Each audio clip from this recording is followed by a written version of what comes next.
ಕೋಪಗೊಂಡಿರುವ ವ್ಯಕ್ತಿಯನ್ನು ಸಮಾಧಾನ ಮಾಡಲು ಏನು ಹೇಳಬೇಕು? ಇಂಗ್ಲಿಷ್ನಲ್ಲಿ ಕೋಪಗೊಂಡಿರುವ ವ್ಯಕ್ತಿಯನ್ನು ಸಮಾಧಾನ ಮಾಡಲು ಏನು ಹೇಳಬೇಕು? Calming someone down. ಇಂಗ್ಲಿಷ್ನಲ್ಲಿ ಕೋಪಗೊಂಡಿರುವ ವ್ಯಕ್ತಿಯನ್ನು ಸಮಾಧಾನಪಡಿಸಲು ಬಳಸುವ ಪ್ರಮುಖ ವಾಕ್ಯಗಳು. ಮೊದಲನೇದಾಗಿ please calm down. Please calm down, ದಯವಿಟ್ಟು ಸಮಾಧಾನ ಮಾಡಿಕೊಳ್ಳಿ. Please calm down and listen to me, ದಯವಿಟ್ಟು ಸಮಾಧಾನ ಮಾಡಿಕೊಳ್ಳಿ ಮತ್ತು ನನ್ನ ಮಾತನ್ನು ಕೇಳಿ. Take it deep breath and please calm down, ದೀರ್ಘವಾಗಿ ಉಸಿರಾಡಿ ಮತ್ತು ದಯವಿಟ್ಟು ಶಾಂತವಾಗಿರಿ. Everything will be fine, please calm down, ಎಲ್ಲವೂ ಸರಿಯಾಗುತ್ತದೆ, ದಯವಿಟ್ಟು ಸಮಾಧಾನ ಮಾಡಿಕೊಳ್ಳಿ.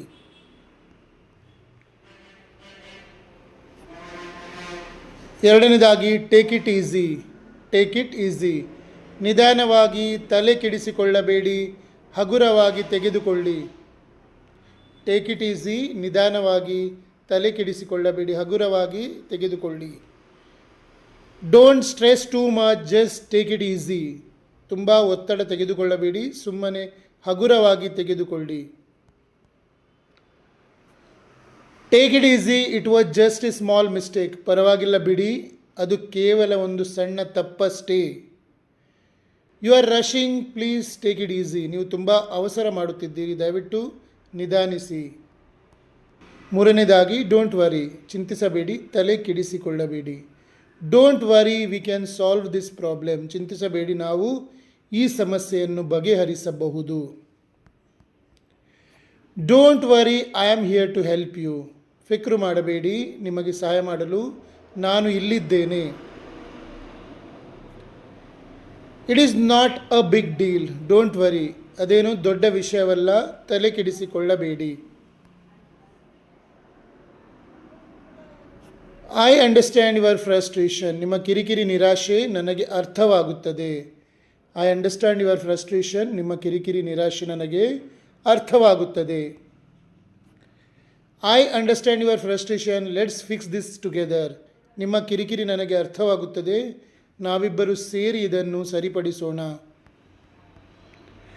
I know you are upset and I understand your frustration, ನೀವು ಬೇಸರಗೊಂಡಿದ್ದೀರಿ ಎಂದು ನನಗೆ ಗೊತ್ತು ಮತ್ತು ನಿಮ್ಮ ಕಿರಿಕಿರಿ ನನಗೆ ಅರ್ಥವಾಗುತ್ತದೆ.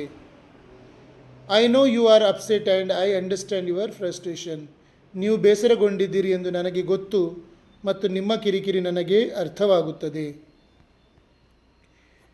I am sorry for the delay, I understand your frustration, ವಿಳಂಬಕ್ಕೆ ಕ್ಷಮಿಸಿ, ನಿಮ್ಮ ಬೇಸರ ನನಗೆ ಅರ್ಥವಾಗುತ್ತದೆ.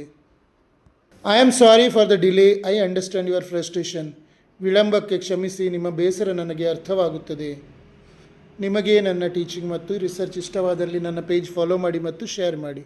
ಯಾರಿಗಾದರೂ 3 ತಿಂಗಳಲ್ಲಿ ಇಂಗ್ಲೀಷ್ ಕಲಿಬೇಕು, 3 ತಿಂಗಳಲ್ಲಿ ಕಾನ್ಫಿಡೆನ್ಸ್ ಬೇಕು, 3 ತಿಂಗಳಲ್ಲಿ ನಾನು ಯಾವ ವಾಕ್ಯ ಯೋಚಿಸ್ತೀನೋ ಅದು ಸರಿಯೋ ತಪ್ಪಂತ ನನಗೆ ಗೊತ್ತಾಗಬೇಕು, 3 ತಿಂಗಳಲ್ಲಿ ನನಗೆ ಶುದ್ಧ ಮಾಡಿ ಇಂಗ್ಲೀಷ್ ಮಾತಾಡಲಿಕ್ಕೆ ಬರಬೇಕು, ಆ ಧೈರ್ಯ ಬೇಕು, ಅಂಜಿಕೆ ಹೋಗಿ ನಾನು ಧೈರ್ಯದಿಂದ ಇಂಗ್ಲೀಷ್ ಮಾತಾಡಬೇಕು ಅಂತ ಇದ್ದರೆ ನನಗೆ ಕಮೆಂಟಲ್ಲಿ ತಿಳಿಸಿ ಅಥವಾ ನನ್ನ ನಂಬರಿಗೆ ಮೆಸೇಜ್ ಮಾಡಿ.